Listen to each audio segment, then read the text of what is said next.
നമസ്കാരം. സാമ്പത്തിക ലോകത്തെ വിവിധ വിഷയങ്ങൾ ആഴത്തിൽ ചർച്ച ചെയ്യുന്ന ET ടോക്സിലേക്ക് സ്വാഗതം. അടുത്തിടെ കേരളത്തിൽ കണ്ട ഏറ്റവും വലിയ സാമ്പത്തിക തട്ടിപ്പാണ് ഉൽപ്പന്നങ്ങൾ പാതി വിലയ്ക്ക് നൽകാമെന്ന് പറഞ്ഞുകൊണ്ട് ഒരു ഇടുക്കി സ്വദേശിയായ യുവാവിൻ്റെ നേതൃത്വത്തിൽ അരങ്ങേറിയത്. അതിൻ്റെ കേസും അന്വേഷണമൊക്കെ പുരോഗമിക്കുകയാണ്. ET മലയാളത്തിൻ്റെ പ്രേക്ഷകരിൽ ഭൂരിപക്ഷം പേരും നിക്ഷേപർ കൂടി ആയതിനാൽ ഒരുപാട് ലിസ്റ്റഡ് കമ്പനികളും ഇത്തരം CSR കോർപ്പറേറ്റ് സോഷ്യൽ റെസ്പോൺസിബിലിറ്റി ഫണ്ടുമായി ബന്ധപ്പെട്ടുള്ള ഇനിഷ്യേറ്റീവുകൾ ചെയ്യുന്നുണ്ട്. ഈ ഒരു പശ്ചാത്തലത്തിൽ ഒരു CSR ഫണ്ടിനെ ബന്ധപ്പെട്ട നിയമങ്ങൾ ഇത്തരം സ്കാമുകളെ പ്രിവെൻറ്റ് ചെയ്യാൻ എന്തൊക്കെ കാര്യങ്ങൾ ശ്രദ്ധിക്കാൻ പറ്റും, ഒരു നിക്ഷേപകൻ എന്ന നിലയിൽ CSR ഫണ്ടുകളുടെ പുരോഗതികളൊക്കെ എങ്ങനെയൊക്കെ വിലയിരുത്തണം എന്നിവയെ ബന്ധപ്പെട്ട കാര്യങ്ങളാണ് നമ്മൾ ഈ ഒരു ഇതിലൂടെ ചർച്ച ചെയ്യുന്നത്. ഈ വിഷയത്തിൽ നമ്മുടെ പ്രതികരിക്കാനെ കൊച്ചിയിലെ പ്രമുഖ ചാർട്ടേഡ് അക്കൗണ്ട് അർപ്പണ ജോസി നമ്മുടെ ഒപ്പം എത്തിയിട്ടുണ്ട്. നമുക്ക് വിഷയത്തിലേക്ക് കടക്കാം. വെൽക്കമാണ്. അപ്പം കോർപ്പറേറ്റ് കമ്പനികൾ അവരുടെ ഒരു സാമൂഹിക പ്രതിബദ്ധതയുടെ പേരിൽ CSR ഫണ്ട് ഇനീഷ്യേറ്റീവുകൾ ഒരുപാട് ചെയ്യുന്നുണ്ട്. അപ്പം ഈ കേരളത്തിൽ അരങ്ങേറിയിട്ടുള്ളൊരു തട്ടിപ്പ്, അദ്ദേഹം ശരിക്കും പറഞ്ഞിരിക്കുന്ന ആ ഉൽപ്പന്നങ്ങൾ പാതി വിലയ്ക്ക് എങ്ങനെ നൽകും എന്നതിന് ഒരു ന്യായം അല്ലെങ്കിൽ ആ ഒരു ലോജിക്കലായിട്ട് ഫില്ല് ചെയ്യാൻ വേണ്ടിയിട്ടാണ് CSR ഫണ്ട് വഴി കിട്ടുമ്പോൾ ചെയ്യാൻ പറ്റും എന്നൊക്കെ അദ്ദേഹം അവകാശപ്പെട്ടത്. പക്ഷേ ഒരു CSR ഫണ്ട് പ്രധാനപ്പെട്ട നിയമവശങ്ങൾ എന്തൊക്കെയാണ്, ഒരു കമ്പനി എങ്ങനെയാണ് അത് ചെലവഴിക്കേണ്ടതെന്നുള്ള ബന്ധപ്പെട്ടുള്ള കാര്യങ്ങൾ നിയമവശത്തെക്കുറിച്ചൊന്ന് സൂചിപ്പിക്കാം.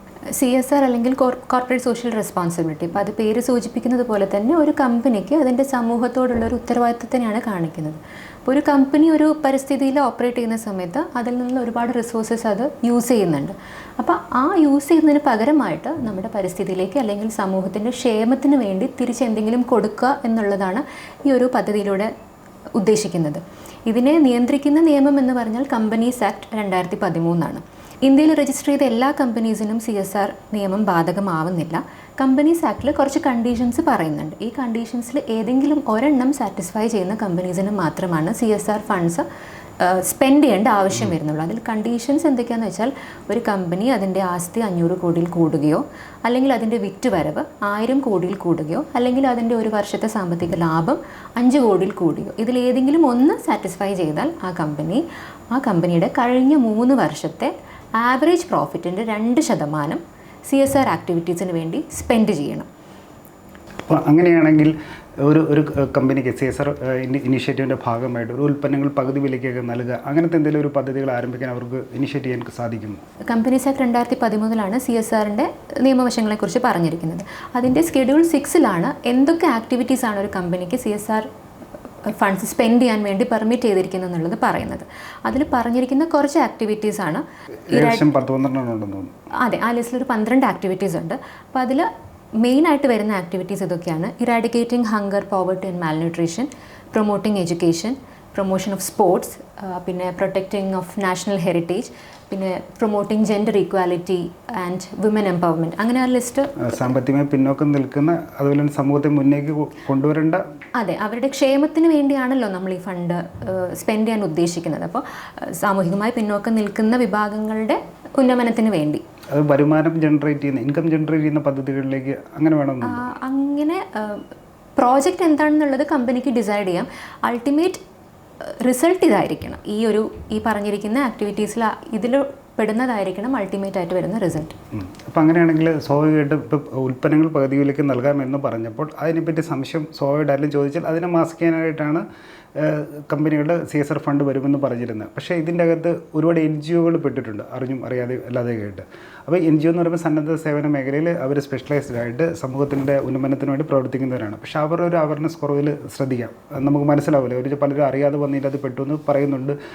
കുറച്ച് പേർക്ക് പകുതി വിലയ്ക്ക് കിട്ടട്ടെ എന്ന് വിചാരിച്ച് വന്നു എന്നൊക്കെ പറയുന്നുണ്ട്. അപ്പോൾ ഒരു CSR ഫണ്ടിൻ്റെ ബാക്ക്ഡ് ആയിട്ടുള്ള ഒരു ഇനിഷ്യേറ്റീവ് അല്ലെങ്കിൽ ഒരു പദ്ധതിയുമായി ബന്ധപ്പെട്ട് NGOകൾ എന്തൊക്കെ കാര്യങ്ങൾ ശ്രദ്ധിക്കണം എന്നുള്ളത് സൂചിപ്പിക്കുകയാണ്. CSR ആക്ടിവിറ്റീസിന് സ്പെൻഡ് ചെയ്യേണ്ടത് കമ്പനികളുടെ ഉത്തരവാദിത്തമാണ്. പക്ഷേ കമ്പനികൾക്ക് അത് 3 രീതിയിൽ ചിലവഴിക്കാം. കമ്പനിക്ക് നേരിട്ട് ഇത്തരം പ്രോജക്റ്റിൽ ഇൻവെസ്റ്റ് ചെയ്യാം.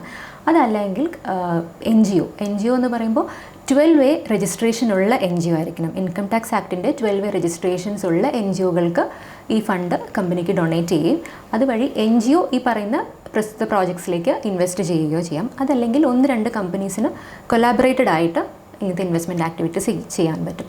അപ്പോൾ NGOസിനെ സംബന്ധിച്ച് NGOയിലേക്ക് കോൺട്രിബ്യൂട്ട് ചെയ്തിട്ടാണ് നമ്മൾ CSR ആക്ടിവിറ്റീസിന് സ്പെൻഡ് ചെയ്യുന്നതെങ്കിൽ കമ്പനി നോക്കേണ്ട ഒരു കാര്യം, കമ്പനി CSR ആക്ടിവിറ്റീസ് സ്പെൻഡ് ചെയ്യുന്ന സമയത്ത് കമ്പനിക്ക് ഒരു വിഷൻ ഉണ്ടാവും, അല്ലെങ്കിൽ ഒരു CSR ഒബ്ജക്റ്റീവ് ഉണ്ടാവും. അപ്പോൾ ഈ ഒബ്ജക്റ്റീവും NGO എന്തിനാണോ ഫോം ചെയ്തേക്കുന്നത്, ഇതിൻ്റെ മിഷൻ, ആ ഒരു NGOയുടെ മിഷനും കമ്പനിയുടെ CSR ഒബ്ജക്റ്റീവും അലൈൻഡ് ആയിട്ട് പോകണം. പിന്നെ കമ്പനി നോക്കേണ്ടത് ഞാൻ നേരത്തെ പറഞ്ഞ പോലെ 12 രജിസ്ട്രേഷൻ ഉള്ള ഒരു NGO ആണോ, ഇതിൻ്റെ പാസ്റ്റ് ആക്ടിവിറ്റീസ്. ഇപ്പം NGO എന്ന് പറഞ്ഞാൽ കമ്പൽസറി ഓഡിറ്റ് വരുന്ന കേസസാണ്.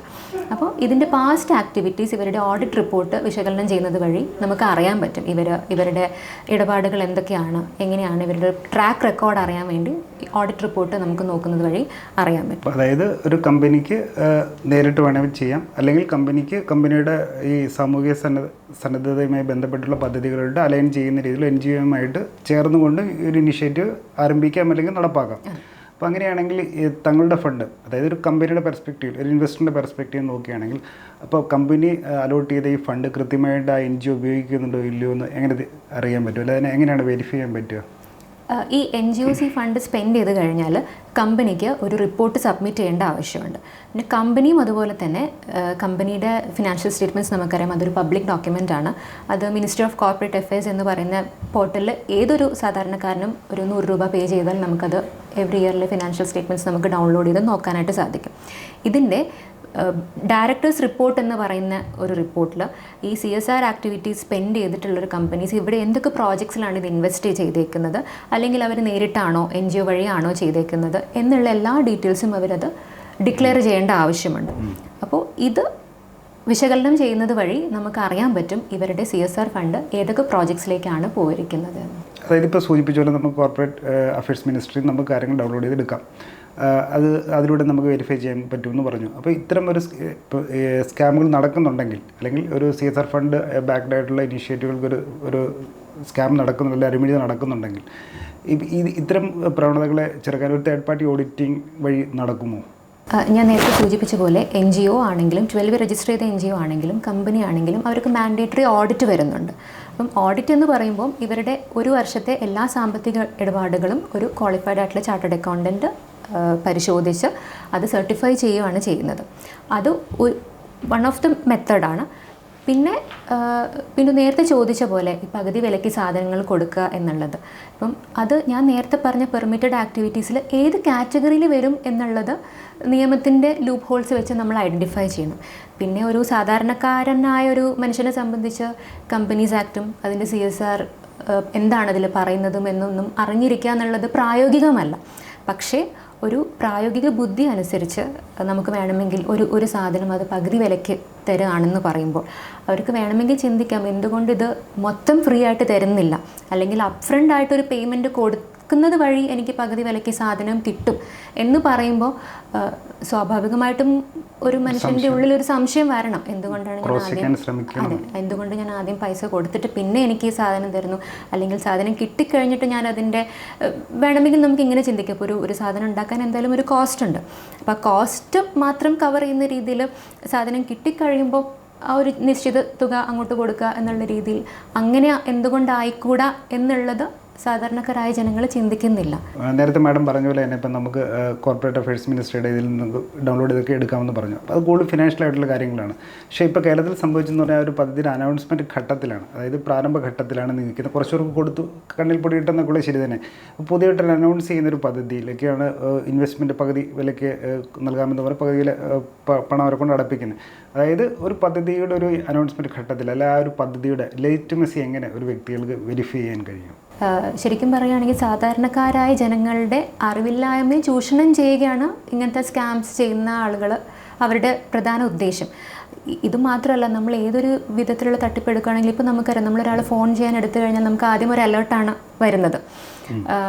ഇപ്പം ഒരുപാട് ഇത്തരം തട്ടിപ്പുകൾ നടക്കുന്നുണ്ട്. അപ്പം ഓരോ ദിവസം കഴിയുന്തോറും തട്ടിപ്പുകളുടെ രീതി മാറി മാറി വരുവാണ്. നമ്മളിപ്പോൾ റീസെൻ്റ്ലി നമ്മൾ കേട്ടു, വളരെ പ്രശസ്തനായ സൊസൈറ്റിയിൽ അത്യാവശ്യം ഉന്നത പൊസിഷനിൽ നിൽക്കുന്ന ഒരാൾക്ക് പോലും ഒരു കസ്റ്റംസ് പാർസൽ വഴി അതെ അങ്ങനെ ഒരു സ്കാമിൽ അയാൾ അകപ്പെട്ടു. അപ്പോൾ അത്രയും വിദ്യാഭ്യാസവും ഉയർന്ന പദവിയിലും ഇരിക്കുന്ന ആളുകളുടെ അവസ്ഥ ഇതാണെങ്കിൽ സാധാരണക്കാരായ ജനങ്ങളെ എത്ര എളുപ്പത്തിൽ ചൂഷണം ചെയ്യാൻ പറ്റും എന്നുള്ളതാണ്. അവരുടെ ആ ഒരു ബലഹീനതയാണ് ഇത്തരം സ്കാമുകൾ ചെയ്യുന്ന ആളുകൾ മുതലെടുക്കുന്നത്.